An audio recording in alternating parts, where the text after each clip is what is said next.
মুসা নবীর জামানায় একবার বৃষ্টি বন্ধ হয়ে গিয়েছিল। চাটিয়াল ময়দানে উম্মতদেরকে নিয়ে তিনি দোয়া করলেন, রব্বুল আলামিন তুমি বৃষ্টি দাও। একবার, দুইবার, তিনবার দোয়া করার পরে আল্লাহ বলেন বৃষ্টি তো হবে না, হাত নামাও। মুসা নবী রাগী নবী ছিলেন, উনি আল্লাহকে বারবার খালি প্রশ্ন করতেন, রব্বুল আলামিন এগুলো তো আমার উম্মত, আমার নাই মায়া লাগে, কিন্তু তোমার তো বান্দা, তোমার কি মায়া লাগে না?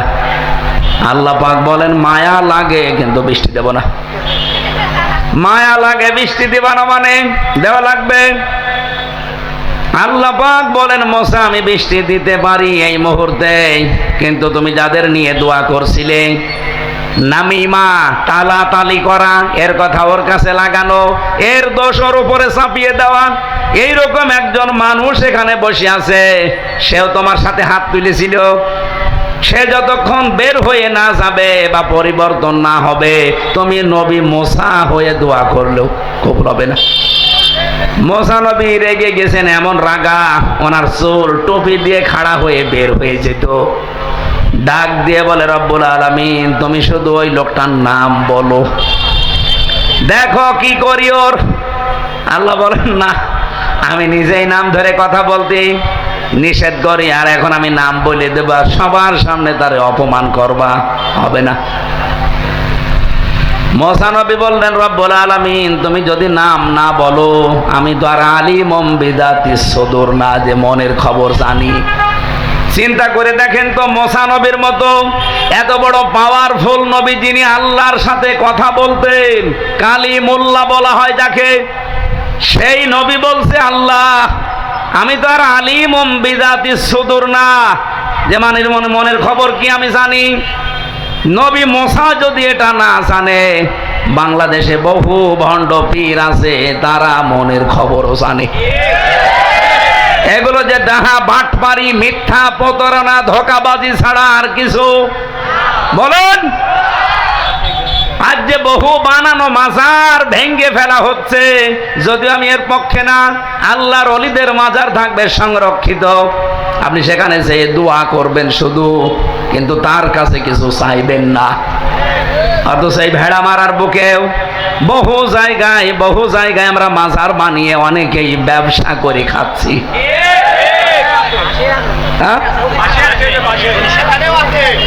যেখানেই থাকুক না কেন, এগুলো আল্লাহর ওলিদের মাজার থাকবে, সম্মানের জায়গা।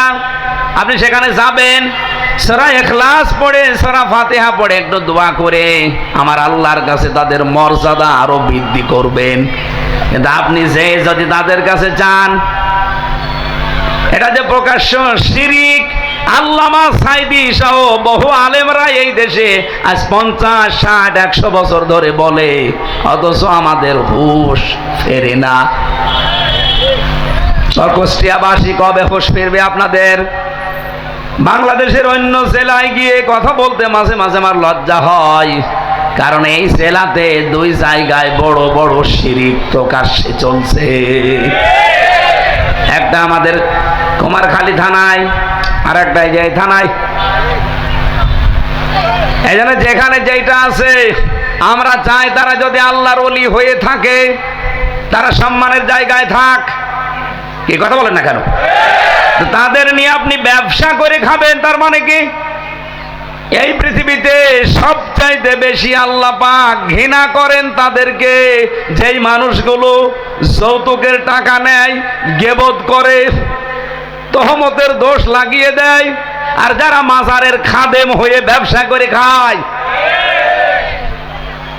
একটু বেশি হয়ে গেল নাকি? না না, কেবল শুরু হচ্ছে। বেশি হয়েছে মানে কিয়ামতে যাদের উপরে আল্লাহ নিপতিত করবেন, তাদের ভেতরে 1 নম্বরে যাদের নাম আমি পেয়েছি, তারা এই মাজার ব্যবসায়ী।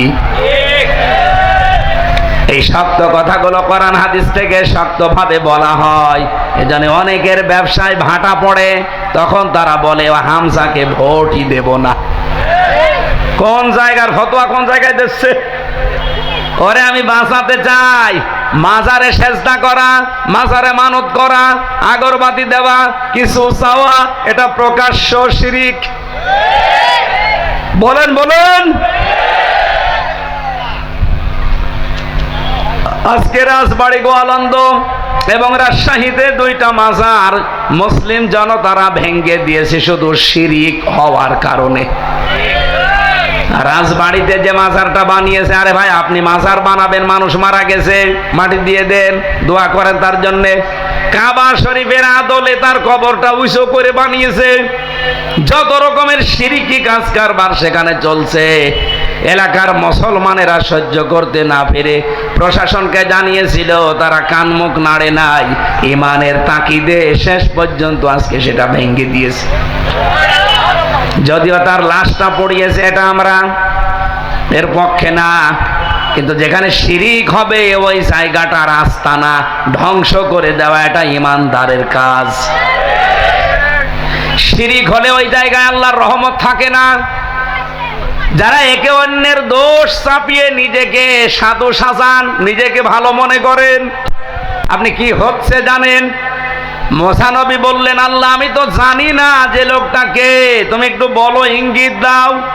আল্লাহ পাক বলেন, না, নাম বলা যাবে না, তবে একটা সিস্টেম বলি, ওখানে যে সবাইকে নিয়ে তওবা করবা, ওই লোকটাও তোমার সাথে তওবা করবে, আর তওবা যদি কবুল হয়ে যায় সঙ্গে সঙ্গে বৃষ্টি নাজিল হবে। মুসা নবী বললেন, এখানে এরকম একজন লোক আছে যে নিজে দোষ করে অন্যের উপরে চাপিয়ে দেয়, অথবা এর কথা ওর কাছে লাগায়। আজ বাংলাদেশের বিভিন্ন পরিবারে, বিশেষ করে সমাজে, পাড়ায় পাড়ায় মানুষের ভেতরে মিল নেই শুধু এই গুনাহ থাকার কারণে। আর মেয়েদের অভ্যাস এটা আরো বেশি। এরা এক জায়গায় হলেই শুধু গেবত। এই কথা বলেন না কেন? কার কার বউ গেবত করে হাত তোলেন তো। একজন সম্মানিত মা বোনেরা, এরা যদিও ভয় পাচ্ছে যে রাতে আবার বিছানায় থাকতে দেন কিনা, এই জন্য হাত তুলছে না, কিন্তু আমি জানি মেয়েদের ভেতরে এই কবিরা গোনাটা বেশি। এই গোনার প্রচলন যে এলাকায় বেশি হয়ে যায়, সে এলাকায় আল্লাহ 4 নাম্বার যে রহমত, বৃষ্টি বন্ধ করে দেয়। মুসা নবী সবাইকে নিয়ে তওবা করলেন, তওবা করা শেষ, হাত তুললেন, সঙ্গে সঙ্গে আমার আল্লাহ বৃষ্টি দেওয়া আরম্ভ করে দিয়েছেন। এজন্য এই গোনা যদি আমাদের কুষ্টিয়া জেলায় থাকে, আমরা এখান থেকে আজকে তওবা করে ফেলতে পারি না? বলেন বলেন। এরপরেও যদি আপনি এই গোনায় লিপ্ত থাকেন, নিজে দোষ করেন, অন্যের উপরে চাপিয়ে তাকে কালার করে দেন, আপনি এই মাহফিল থেকে চলে যান। কারণ আমরা যে দোয়া করবো, এই দোয়া কবুল হবে না আপনি থাকলে। দেখেন তো, ওই একজন চলে যাচ্ছে, দেখ মনে হয় ওই গোনা করে, ওই যে আরেকজন যাচ্ছে।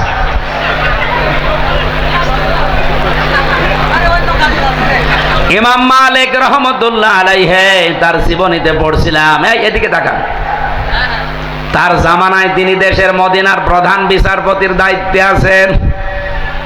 ওই সময় একজন মহিলা মারা যাবার পরে তার প্রতিবেশী এসেছে তার লাশ ধোয়াতে। লাশ যখন ধোয়াচ্ছিল, ময়লা এগুলো সব সাফ করার পর এই রানের উপরে হাত লাগিয়েছে, সঙ্গে সঙ্গে হাত গেছে আটকিয়ে। মহিলা হাত আর ছড়াতে পারে না, হাত ছড়াতে গেলে লাশও উঠে পড়ে। কি গো, কি করা যায়? এ তো মহামুসিবত। এলাকার ইমাম সাহেবকে ডাক দেন। এলাকার ইমাম সাহেব এসে ফতোয়া দিয়েছে, এক কাজ করেন, এ মহিলা তো মরেই গেছে, ওর ওই জায়গা থেকে চামড়া কেটে হাত ছোড়ান। কিন্তু ওই মহিলা, যার স্বামী যারা আছে, সন্তান যারা আছে, তারা বলে না, আমার বউ আমার মা মারাই গেছে, তার উপর এখন আবার চামড়া কাটবেন, হবে না, দরকার হয় ওই জীবিত মহিলার হাত কেটে ফেলেন। ওর স্বামী আর সন্তান এসে বলে, কি বলেন আপনারা? আমরা এসেছি প্রতিবেশী হিসাবে উপকার করতে, আর আপনারা এখন আমাদের জীবিত মায়ের, জীবিত স্ত্রীর হাত কেটে ফেলবেন? না, এটা আমরা মানি না। তাহলে এতটুকু ইমাম সাহেব দিয়ে হবে না, আর একটু বড় জায়গায় যান। জেলা শহরের যিনি সর্বোচ্চ ইমাম, তারে ডাক দিয়েছে।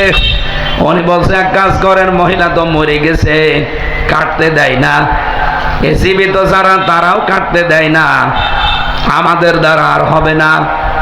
এই দেশের প্রধান বিচারপতি যিনি, হযরতে ইমাম মালিক, তারে ডাক দেন। ঘোড়ায় চড়ে গেলেন সেই মদিনায়, প্রায় 250 কিলোমিটার দূর। ওখান থেকে নিয়ে আসলেন এই এলাকাতে।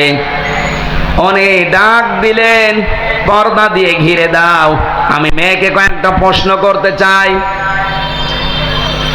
ইমাম মালিক রহমতুল্লাহ আলাইহি পর্দার আড়াল থেকে মেয়েটাকে জিজ্ঞাসা করছে, এই মেয়ে সত্যি করে বলো, লাশ ধোয়াতে গিয়ে কি কি হয়েছে?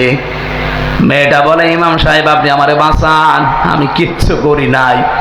না, যা হয়েছে সব বলা লাগবে, আমার কাছে কিন্তু কোরআন আর হাদিসের রাডার আছে, আমি ধরে ফেলবো।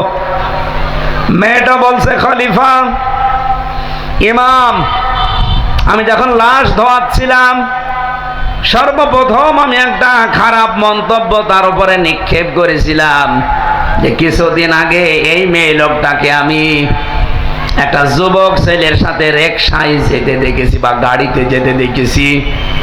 আমি মনে মনে ধারণা করেছিলাম ও তো দেখতে শুনতে ভালো, পর্দাও করে, কিন্তু চরিত্র ভালো না। এই যে খারাপ একটা ধারণা নিক্ষেপ করেছি তার উপরে, এ করতে করতে আমার হাত হঠাৎ করে তার এই রানের সাথে আটকিয়েছে, এরপরে আমি আর কিছু জানি না। ইমাম সাহেব বলে, হ্যাঁ আমি ধরে ফেলেছি। কোরআনে কারীম আল্লাহ রাব্বুল আলামিন জানিয়েছেন, ওয়াল্লাযীনা ইয়ারমুনাল মুহসানাতি সুম্মা লাম ইয়াতু বিআরবা'াতি শুহাদা ফাজলিদুহুম সামানিনা জালদা ওয়ালা তাকবালু লাহুম শাহাদাতান আবাদা ওয়াউলাইকা হুমুল ফাসিকুন। বলেন আল্লাহু আকবার। সূরা নূরের ভেতরে এসেছে, ইমাম মালিক বলে, আমি আল্লাহর এই ঘোষণা জানি। 1500 বছর আগে কোরআনে কারিমে আয়াতটা আল্লাহ নাযিল করেছেন। আল্লাহ পাক বলেন, কোন নির্দোষ নিরপরাধ কিচ্ছু জানে না ওই সম্পর্কে এমন একটা সতী সাধবী মেয়ে লোকের উপরে যদি কেউ ব্যভিচারের জেনার তহমত লাগিয়ে দেয়, তার চরিত্রের উপরে কিছু নিক্ষেপ করে, যারা প্রমাণ করতে পারে তাদের অসুবিধা নেই, কিন্তু 4 জন সাক্ষী নিয়ে আসা লাগবে। যদি 4 জন সাক্ষী জেনাকার অবস্থায় দেখে, তার সাক্ষী নেওয়া হবে। যদি আন্দাজে বলে না, তার সাক্ষী নেওয়া যাবে না। 4 জন সাক্ষী যদিও জোগাড় করতে না পারে, তাহলে তার 2টা শাস্তি হবে। 1 নম্বরে তাকে 80টা বেত মারা হবে, 2 নম্বরে তার জীবনেও কোনোদিন সাক্ষী গ্রহণ করা হবে না। তোমার সাক্ষী কোথায়? 4 জন বলে, না একজনও নেই। একজনও নেই যখন, তখন তোমার প্রথম শাস্তি সামানিনা জালদা, আমি তোমাকে 80টা বেতাঘাত করা হবে এই মুহূর্তে। রাষ্ট্রের জল্লাদকে ডাক দিয়ে বলে, আরম্ভ করো। আর দ্বিতীয় শাস্তি, যদি এটা হয়ে যায়, ও যদি বেঁচে থাকে, কোনোদিন তার সাক্ষী এই পৃথিবীতে জীবিত অবস্থায় আর নেওয়া হবে না। আমি ওনার জীবনী পড়তে গিয়ে পেলাম, আমার মাঝে মাঝে ওই সময় মনে হচ্ছিল, বাংলাদেশে যদি এই আইনটা, বিশেষ করে সূরা নূরের এই আইনটা সংসদে আমরা চালু করে দিতে পারতাম, এই দেশে মিথ্যা সাক্ষীর জন্য যত মানুষ জেলখানায় আছে, একজনেও জেল খাটা লাগতো না। মামলার আয়ুদেরকে ধরে আগে জেলে নেওয়া লাগতো, কারণ ওরা এই মিথ্যা সাক্ষীগুলো লেখে। আমার মামলার আয়ু যেটা, ওইটা কুষ্টিয়ার চোরহাসের 4 জনকে টাকা পয়সা দিয়ে ম্যানেজ করেছে, তাও নিজের টাকা না। আমারে ধরে নেওয়ার পরে আমার বাবারে বলেছে, টাকা দেন 10 লাখ, নাইতে আমরা রিমান্ডে কিন্তু দেব। সর্বশেষ আমার বাবা তাড়াতাড়ি করে 8 লাখ টাকা দিয়েছে। মামলার ওই আয়ু এখনো জীবিত আছে, বাড়ি ব্রাহ্মণ কি মাদারীপুরে। এই লোকটা ওখানে 4 জন, 2 জন হিন্দু, 2 জন নামে মুসলমান। আপনি এখনো চোরহাসে যে মিষ্টির দোকানে জিজ্ঞাসা করবেন। আমার তো যেহেতু যখন সাক্ষী দিতে আমি দেখতাম, ওদেরকে আমার বাবার কাছ থেকে এই টাকা নিয়ে সাক্ষীদেরকে টাকা দিয়েছে 1,25,000 করে। ওদেরকে বলেছে, তুমি বলবো যে হামজা এই, বাকি আমি সব লিখে নেব। জীবনে যেই কাজ কোনোদিন করি নাই, ওই দলের প্রধান আমারে বানিয়ে মামলা দিয়েছে, আমি নাকি আনসারুল্লাহ বাংলা টিমের প্রধান। ও ছাতাছে কি আমি আজ পর্যন্ত জানি না। আমার প্রথম মামলায় ছিল আমি নাকি আনসারুল্লাহ বাংলা টিমের সারা বাংলাদেশের প্রধান। আপনি নাম শুনেছেন? কেউ কেউ শুনতে পারেন, আমি তো ওর আগে ভালো জানতাম না। আমারে বলছে কি কি জানেন লেখেন, ওই রিমান্ডে মাটির নিচে। আমি বলছি কিচ্ছু জানি না, আপনাদের কাছেই শুনছি। জানি না তখন লিখবো কি? ওনারা নিজেরাই বানিয়ে বানিয়ে লিখে ওই সাক্ষীদের কাছ থেকে সই নিয়ে ওইটা চালিয়ে দিয়েছে। আমার নামে বলেছে উনি 164 দিয়েছে, এই দেখেন ওনার কথা। অথচ একটা কথাও আমার না, সব ওদের লিখিত। এই কারণে 3 বছর আমারে আটক করে রেখেছিল, ছাড় দেয়নি। আমার মতো বহু মানুষ আমি দেখেছি ভেতরে বিনা কারণে এই মিথ্যা সাক্ষীর কারণে তারা জেল খাটতেছে, ওই বিষয়ে তারা কিচ্ছু জানে না। আমার তো মনে হয় আগামীতে বাংলাদেশে আইন পাশ করা দরকার। কেউ কারো বিরুদ্ধে যদি মামলা দেয় আর মামলা যদি প্রমাণ করতে না পারে যে দেবে, তারেও জেলে দেওয়া লাগবে। বলেন আপনার কারণে, কোন কারণে আমি 3টা বছর জেল খাটলাম? বলেন। প্রমাণ হয়ে গেছে যে আগস্টের 5 তারিখের পরে মামলা আমার শুধু জামিন না, খারিজ হয়ে গেছে। আদালত কর্তৃক আমি নির্দোষ, আমার কোনো দোষ তারা পায়নি, সম্পৃক্ততা পায়নি। তাহলে 3 বছর আমাদের জেলে রাখলেন কেন? এই জন্য মামলার আয়ু থেকে একেবারে হাসিনা পর্যন্ত সবাই দায়ী। তাই কথা বলেন না কেন? এই দেশে আগামী থেকে এরকম মিথ্যা সাক্ষী, এটা সংস্কার করা দরকার না? আমরা এই সংস্কার চাই। এইটা চাইতে গেলে তখন মানুষের মন পাওয়া যায় না। অত দরকারকে আগে নির্বাচন দেন, আমরা করে নেব, তোমরা করবা। তোমরা যত মিথ্যা মামলা এখনই 1 বছর 1 মাসের ভেতরে বানিয়ে ফেলেছো। বাংলাদেশ জামাত ইসলামের শ্রদ্ধাভাজন আমির, উনি আগস্টের 5 তারিখের পরেই বলেছিলেন, না আমরা কারো বিরুদ্ধে মিথ্যা মামলা দিতে চাই না, সত্য যারা তাদের উপরে আপনি অ্যাকশন নেন, কিন্তু মিথ্যা কারো উপরে দোষারোপ আমরা চাপাতে চাই না। উনি এই হাদিস জানেন তাই। কিন্তু বহু মানুষ দেখলাম মিথ্যা মামলা দিয়ে মিথ্যা সাক্ষী জোগাড় করে একেবারে বাবা শাহজালাল সব হালাল করে খেয়ে যাচ্ছে। না, এ থানায় নেই। ইমাম মালিক ডাক দিয়ে বলেন, আল্লাহর বান্দি, আজকে থেকে জীবনে যতদিন বেঁচে আছো কোনোদিন তোমার আর সাক্ষী গ্রহণ করা হবে না, এ তোমার শাস্তি। প্রথম যেহেতু তোমার কোনো সাক্ষী নেই, 4 জন, তুমি আন্দাজে মনে মনে ধারণা করে এই কাজ করেছো। যে মেয়েটা মারা গেছে তার স্বামীকে তার ছেলেকে জিজ্ঞাসা করা হচ্ছে যে এই যে একটা যুবক ছেলের সাথে বাড়িতে যাচ্ছিল, এই ছেলেটাকে? স্বামী বলছে ওইটা আমার শালীর ছেলে। বলেন তো, শালীর ছেলে হলে এই মেয়েটার কি হয়? বোনের ছেলে। যেই 14 জায়েজ আছে তার ভেতরে বোনের ছেলে আছে না নেই? হ্যাঁ, বলেন না কেন? 14 জন পুরুষ মানুষের সাথে আপনি দেখা করতে পারবেন। আপনার বাবা, আপনার ছেলে, আপনার ভাই, আপনার দুধ ভাই, এরপরে আপনার বোনের ছেলে, আপনার ভাইয়ের ছেলে, আপনার জামাই। জামাই মানে আপনি মেয়ে যার সাথে বিয়ে দিয়েছেন ওইটা জামাই। এরকম 14 জনের নাম আমি সূরা নিসার ভেতরে পেয়েছি।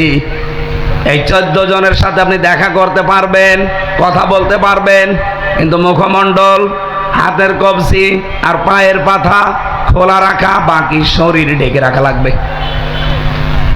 কথা বুঝতেছেন?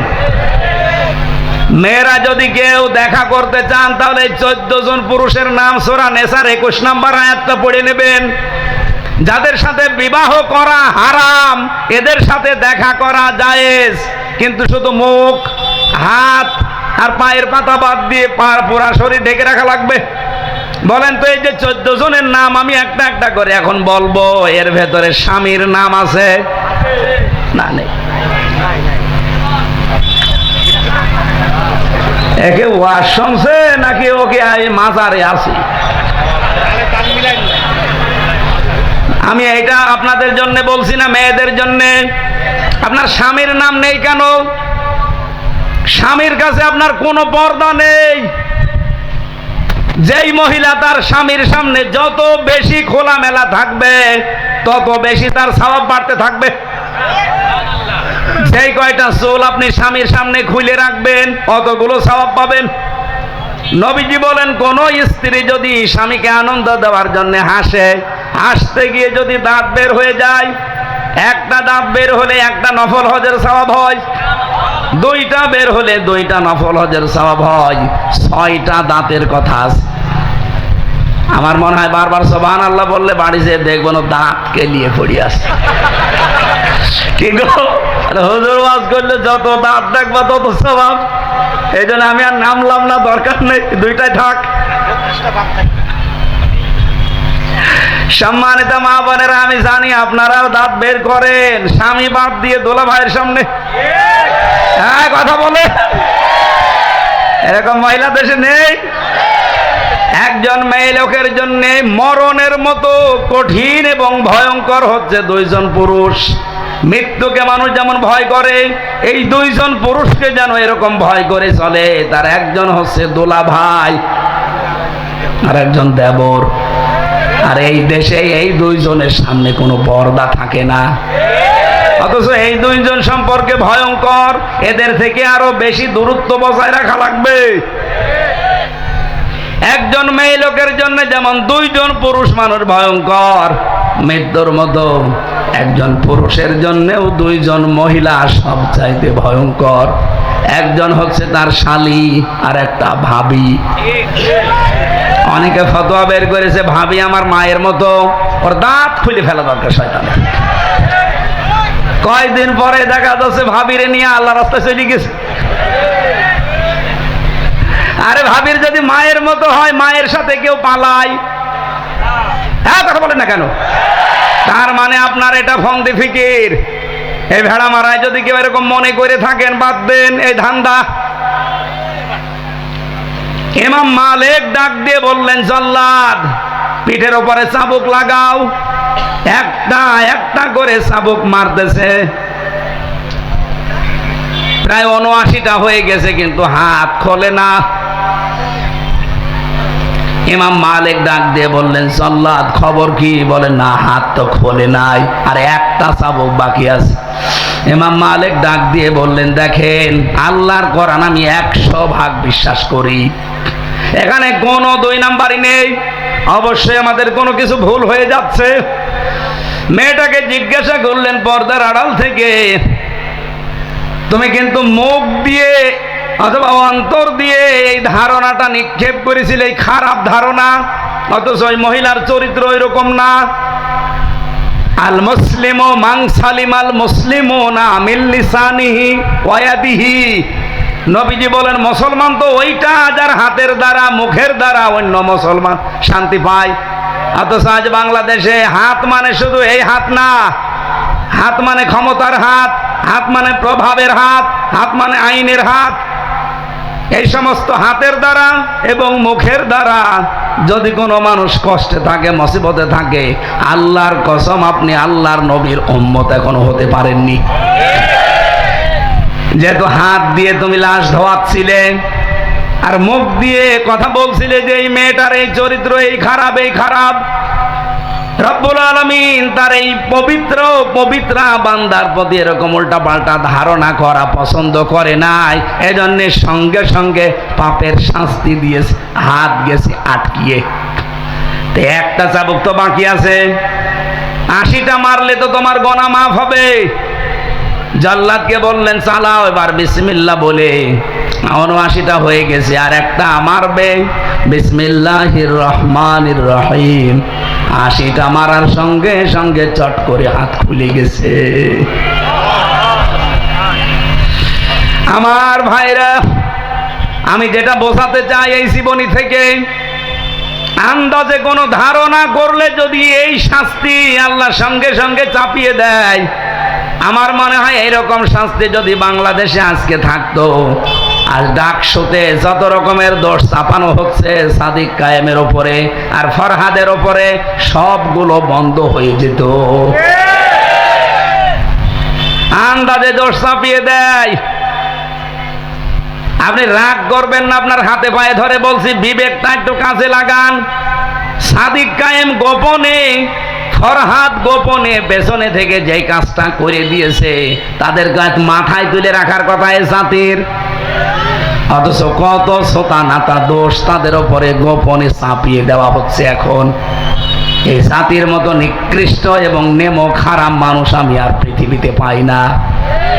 জাতির সূর্য সন্তান যারা পৃথিবীর প্রত্যেকটা দেশের দিকে তাকান, তারা জাতির সূর্য সন্তানদেরকে মাথায় তুলে রাখে। এত বড় কঠিন অবস্থা থেকে যারা আজ আমাদেরকে উন্মুক্ত জীবনে ফিরিয়ে দিল, সে যেভাবেই হোক, তাদেরকে আজ জাতি উল্টা পাল্টা দোষ দিতে দ্বিধাবোধ করে না। আল্লাহ এদেরকে সম্মতি দান করেন। এরপরেও যদি এ মানুষগুলোর হেদায়েত আল্লাহর জানা থাকা যে হবে না, এদেরকে যেন নমরুদ ফেরাউনের মতো হালাক করে দেন, বলেন আমিন। এত বড় কঠিন কথা আমি বলতাম না, এই আচরণগুলো দেখে বলছি। সুতরাং আল্লাহ সবচাইতে নারাজ এবং মন খারাপ হয়, আল্লাহ রাগান্বিত হয়ে যায় যখন মানুষ গীবত করে আর এর কথা ওর কাছে চাপিয়ে দেয় মিথ্যা তহমত দিয়ে। 3 নম্বরে বিশ্বনবী জানিয়েছেন, মানুষ যখন সুদ খায় তখন আল্লাহ আরো বেশি রেগে যায়। অথচ বাংলাদেশে এখন ঘরে ঘরে সুদ। এই কথা বলেন, এলাকায় এখানে এটা আছে কিনা আমি জানি না, যে টাকা ছেড়ে রাখে, টাকা আসে 1000 টাকা দিয়ে রাখে, মাসে মাসে 100 টাকা করে বেশি পায়। এরকম যদি কেউ থাকেন, আমি অপমানের জন্য না, সংশোধনের জন্য বলছি, আপনার জন্য আমি আজকে এমন একটা কাজ করে দেব, আপনি ছেড়ে দেবেন। হাত তোলেন তো দেখি। টাকা ছেড়ে রেখেছেন আপনি? হাত তুলে আবার নামিয়ে ফেলছে না, আপনি হাত তুলেছেন যখন, বলেন কয় টাকা ছেড়েছেন?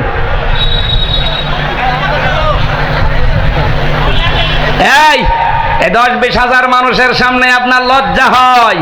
কিয়ামতের দিন এই লোকটা যদি সত্যি টাকা ছেড়ে রাখে, যতই দাড়ি থাক, এই কপালে লেখা থাকবে সুদখোর, আরে মুখের উপরে লেখা থাকবে মায়ের সাথে জেনাকারী। অথচ এখন আমরা এই অপরাধটা দেখতে পাচ্ছি না, আল্লাহ সাত্তার নামের কারণে এগুলো গোপন আছে। কিয়ামতের দিন আল্লাহ এটা ওপেন করে দেবে। যে যে অপরাধ করছেন ওইটা কিন্তু তার এই শরীরের ভেতরে ফুটে উঠবে। আপনি কার জন্য করছেন এই সুদের টাকা ইনকাম? আপনি বলেন তো আপনার বউকে যে সুদ খেয়ে এত বড় বড় লোক আমি, এত কিছু উপায় করি, তোমাদের শান্তির জন্য গোনা যদি একটু হয় তোমরা নিবা। আমার মনে হয় কোনো বউ রাজি হবে। আজকে এই বাড়ি যে পরীক্ষা করি তো, যে আমার চলতে কয় টাকা লাগে, আমি আমার নিজের জন্য না, তোমাদের শান্তি সুখের জন্য কিন্তু একটু উল্টাপাল্টা করি, গোনা একটু হয় আমিও জানি। এখন বলো তো আমার এই অপরাধটা তোমরা একটু ভাগ নেবে? একটা বউ, একটা ছেলে মেয়ে, কেউ রাজি হবে না। কার জন্য চুরি করছেন? যার জন্য চুরি করি সেই যদি কিয়ামতে বলে চোর, এরকম পাগল চোর দেশে আছে। আমরা এরকম পাগল হতে চাই? আল্লাহ আমাদের হেফাজত করুন। 4 নম্বরে সবচাইতে বেশি আমার আল্লাহ একেবারে যখন সর্বশেষ রেগে যায়, যখন আল্লাহ দেখে লোকটা মিথ্যা কথা বলছে। আর এইটাই বাংলাদেশে বেশি। বলেন, বিশ্বে আমি যতগুলো দেশে এই ছোট বয়সে ঘুরেছি, সবচাইতে বেশি মিথ্যা পেয়েছি বাংলাদেশ আর ভারতে। বিশ্বের কোন দেশে আমি এত মিথ্যা কথা পাইনি। এমনকি চরিত্র পর্যন্ত, এই যে চুরি করার স্বভাব, অন্যের জিনিস নিজের মনে করে নিয়ে যায়। মালয়েশিয়া বিশ্ববিদ্যালয়ে ঘুরছিলাম, হঠাৎ করে দেখে একটা মোবাইল পড়ে আছে। আমার সাথে যে ছেলেরা ছিল তারা এই দেশের না, অন্য দেশের। 120টা দেশের ছেলে মেয়ে সেখানে পড়াশোনা করছে। আমারে বলছে, মাওলানা এই যে মোবাইলটা পড়ে আছে, বিশাল ক্যাম্পাস, আমাদের কুষ্টিয়া বিশ্ববিদ্যালয়ের প্রায় 20 ডবল বড় হবে, এত বড় বিশাল এরিয়া। এই এলাকা থেকে ওই এলাকা যেতে মানুষ গাড়ি নিয়ে যায়। আমারে বলছে যে মোবাইলটা পড়ে আছে, এর পাশ দিয়ে যদি শুধু বাংলাদেশ আর ভারতের ছেলে মেয়েরা না যায়, কিয়ামত পর্যন্ত মোবাইল পড়ে থাকবে, কেউ নেবে না। আমার কি নাম করলো না, বাঁশ দিল? আমারে বলছে শুধু বাংলাদেশের আর ভারতের ছেলে মেয়েরা যদি যায় এ গায়েব করে ফেলবে, কিন্তু অন্য কোন দেশের ছেলে মেয়েরা এর পাশ দিয়ে গেলে শুধু দেখবে, তাকাবে না। আর যদি নেয় ও হারানোর জিনিস যেখানে জমা দেয় ওখানে একটা জায়গা আছে, ওখানে জমা দিয়ে দেবে। আমি ওনার ভাষায় জিজ্ঞাসা করলাম ইংরেজিতে যে ভাই আপনি কি আমার সুনাম করলেন না বাঁশ দিলেন? আপনাদের দেশের মানুষের চরিত্র এইতে বলবো কি? আমরা এই চরিত্র পাল্টাতে চাই না। বলেন বলেন, আজকে থেকে একটা নিয়ত করা যায়, যত বড় বিপদ আসুক আর যাই হয়ে যাক জীবনে আর কোনোদিন মিথ্যা কথা বলবো না। যারা রাজি আছেন হাত তোলেন তো, লিল্লাহে তাকবীর। এই দেখেন তো হাত তোলেনি কে? এই যে এরা হাত না তুলে বসে আছে, তোলেন। আলহামদুলিল্লাহ ভাই, কথা দিয়েছেন। কিন্তু প্রথমে যিনি জেলা আমির ছিলেন কথা বলছিলেন, এর আগে যিনি আমি একটু হালকা শুনেছিলাম, তারা কিন্তু কোরআনের পক্ষে কারা আছেন হাত তোলেন। আপনারা হাত তুলেছিলেন। এবার কোরআনের পক্ষে আসার একটা সিস্টেম আসতেছে। যেহেতু আমি সেদিন বলেছিলাম যে বাংলাদেশে যে নির্বাচন একটা ইসলামের পক্ষে আর একটা মানুষের তৈরি করা আইনের পক্ষে, সুতরাং ইসলামের পক্ষে যারা আছে এরা আল্লাহর দল, আর যারা মানুষের তৈরি করা আইনের পক্ষে আছে সে যে দল হোক ওটা শয়তানের দল। সেই হিসাবে আপনি এবার কোন দিকে রায় দেবেন এই কথাটা যদি ঠিক না রাখেন আপনি মিথ্যাবাদী। হাত তুললেন, দড়ি ছাড়া বেঁধে ফেলেছি। কথা বল। আল্লাহ আমাদের এই যে 4-8টা জিনিস বললাম, 4টা জিনিসে যেটা আল্লাহ নারাজ ছেড়ে দেওয়ার তৌফিক দিন, যেটা আল্লাহ খুশি আমাদেরকে আনন্দে আত্মহারা হয়ে আঁকড়িয়ে ধরার তৌফিক দিন। বলেন আমিন। সূরা ফাতিরের একটা আয়াত আর লক্ষ লক্ষ হাদিসের একটা টুকরা পড়েছি। 32 নম্বর আয়াতটা পড়েছিলাম। রব্বুল আলামিন বলেন, সুম্মা আওরাসনাল কিতাবাল্লাযীনা ইসতাফাইনা মিন ইবাদিনা ফামিনহুম যালিমুন লিনাফসি ইলা আখিরি আয়াত। রব্বুল আলামিন বলেন, অতঃপর আমি এই পৃথিবীতে কোরআনের উত্তরাধিকারী, কেরা কোরআনের ধারক বাহক, কোরআনের জ্ঞান আমি আল্লাহ শুধু আমার বান্দার বান্দিদের মাঝে তাদেরকেই দান করি যাদেরকে আমি আল্লাহ মনোনীত করি, পছন্দ করি। ও বাংলার মুসলমানেরা, আজ আমরা যারা আলেম আছি এখানে আলেমদের কিছু দায়িত্ব কর্তব্য, সে আলেম নারী হোক আর পুরুষ হোক। আলেম মানেই শুধু নামের আগে মাওলানা মুফতি লেখা আছে এটাই আলেম না। যতটুকু জ্ঞান আপনি পেয়েছেন আপনি ওই জ্ঞানের আলেম। আপনি নামাজ সম্পর্কে মনে করেন কিছু জানেন, আপনি নামাজের আলেম। আপনি যাকাত সম্পর্কে কিছু জানেন, আপনি যাকাতের আলেম।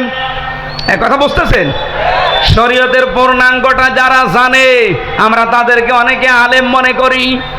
রব্বুল আলামিন বলেন, আমার কিতাব যেহেতু পূর্ণাঙ্গ পরিপূর্ণ, সুতরাং আমার কোরআনের জ্ঞান যারা পাবে এই মানুষগুলো যেমন তেমন মানুষ না, এরা আমার মনোনীত। সম্মাস্তফাই না, এদেরকে আমি ইস্তেফা করি, এদেরকে আমি মনোনীত করেছি, এদেরকে আমি নির্বাচিত করেছি, পছন্দ করি। এজন্য এদেরকে আমি শুধু আমার কোরআনের ধারক বাহক, জ্ঞানী, এলেম দিয়ে ধন্য করেছি।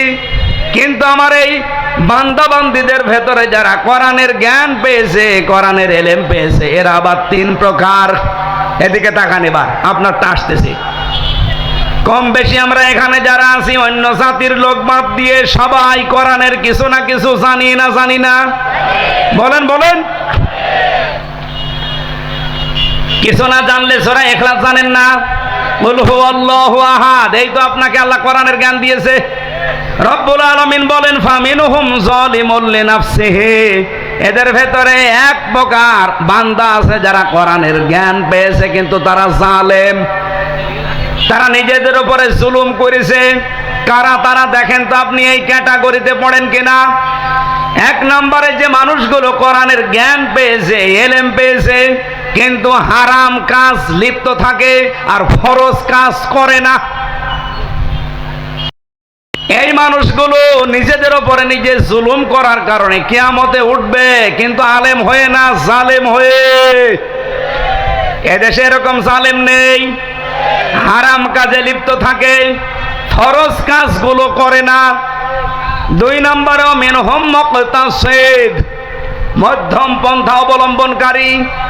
এরা হচ্ছে ফরজ নামাজ, ফরজ কাজগুলো আদায় করে, হারাম কাজগুলো ছেড়ে দেয়, কিন্তু মাকরু কাজ, এরপরে মুস্তাহাব বিষয়গুলো ছেড়ে দেয়, মোবা বিষয়গুলো কিছু মনে করে না। আমি যে ব্যাখ্যাটা বলছি এটা ইবনে কাসির থেকে। আমার তো মনে হয় বাংলাদেশে এখন আমরা যারা নারী আর পুরুষ আছি কোরআনের জ্ঞানে এই 2 নাম্বারের ক্যাটাগরিতে আছি। ফরজ হয়তো আদায় করি, হারাম কাজও আস্তে আস্তে অনেকে ছেড়ে দেয়, কিন্তু মাকরু আছে।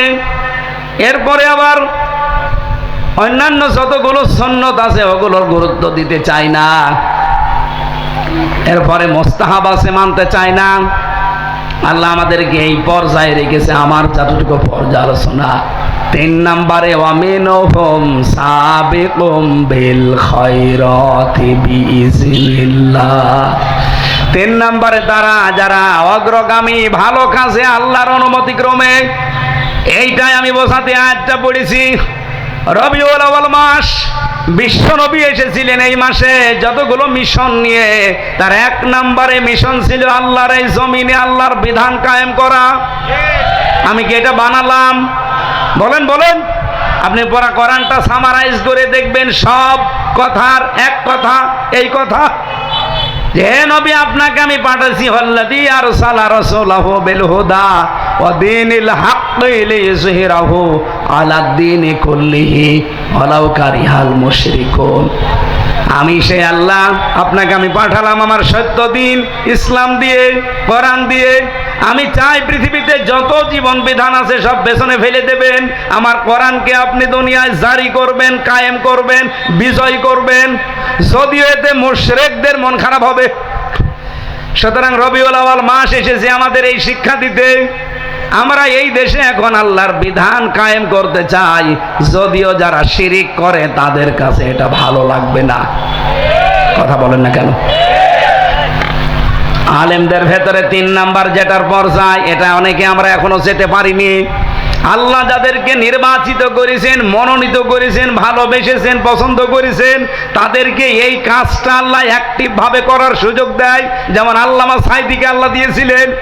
উনি যদি পীর হতেন, সারা জীবন পীর সাহেবগিরি করতেন, কত কিছুর মালিক হয়ে যেতেন আপনি বলেন। তার মতো বড় পীর বাংলাদেশে আর কাউকে পেতেন আপনি? এত মুরিদও তার কেউ থাকতো না, এত মুরিদ হয়তো তার, কিন্তু জীবনে তিনি এই 3 নাম্বারটা বেছে নিয়েছেন। অমিনহুম সাবিকুম বিল খায়রাত।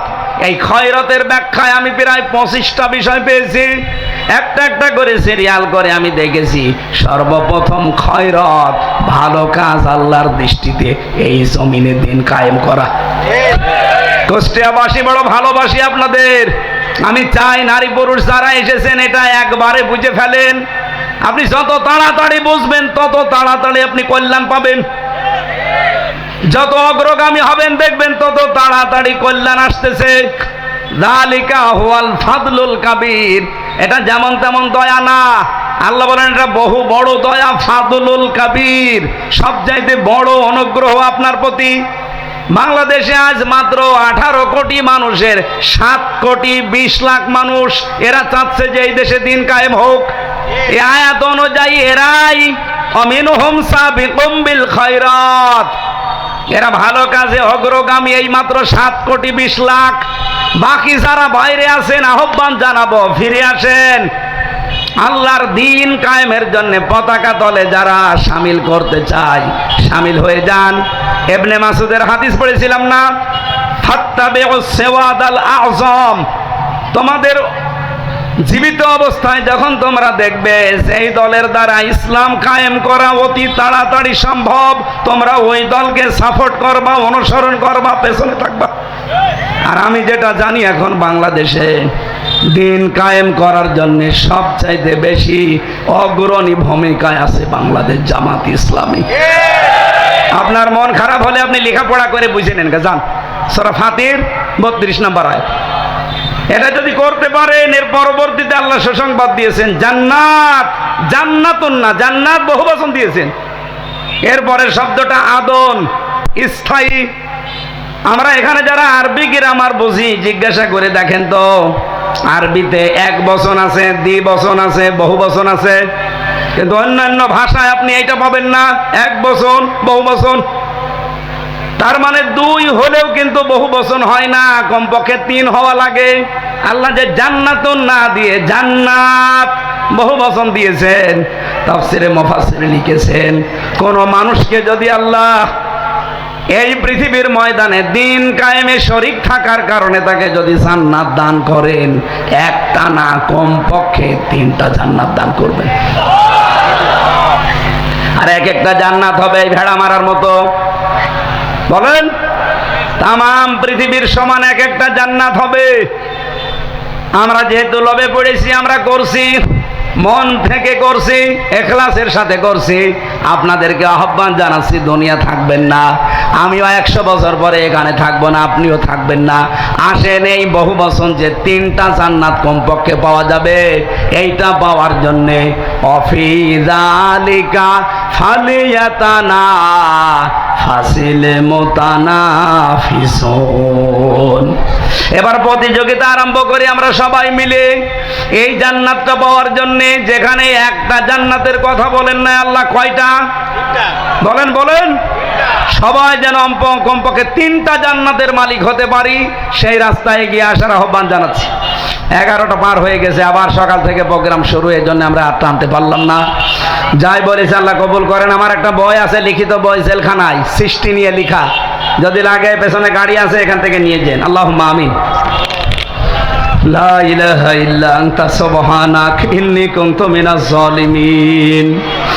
রব্বুল আলামিন, এই প্রচন্ড গরমে আমার নিজ জেলা কুষ্টিয়ার ভেড়ামারা এই গোলাপনগর দামকদিয়া এলাকায় তোমার যুবক বান্দারা, এই মোকাররমপুর ইউনিয়নবাসীর যুবক ছেলেরা মুরব্বীদেরকে সাথে নিয়ে তারা কোরআনের আয়োজনে আঞ্জাম দিয়েছে।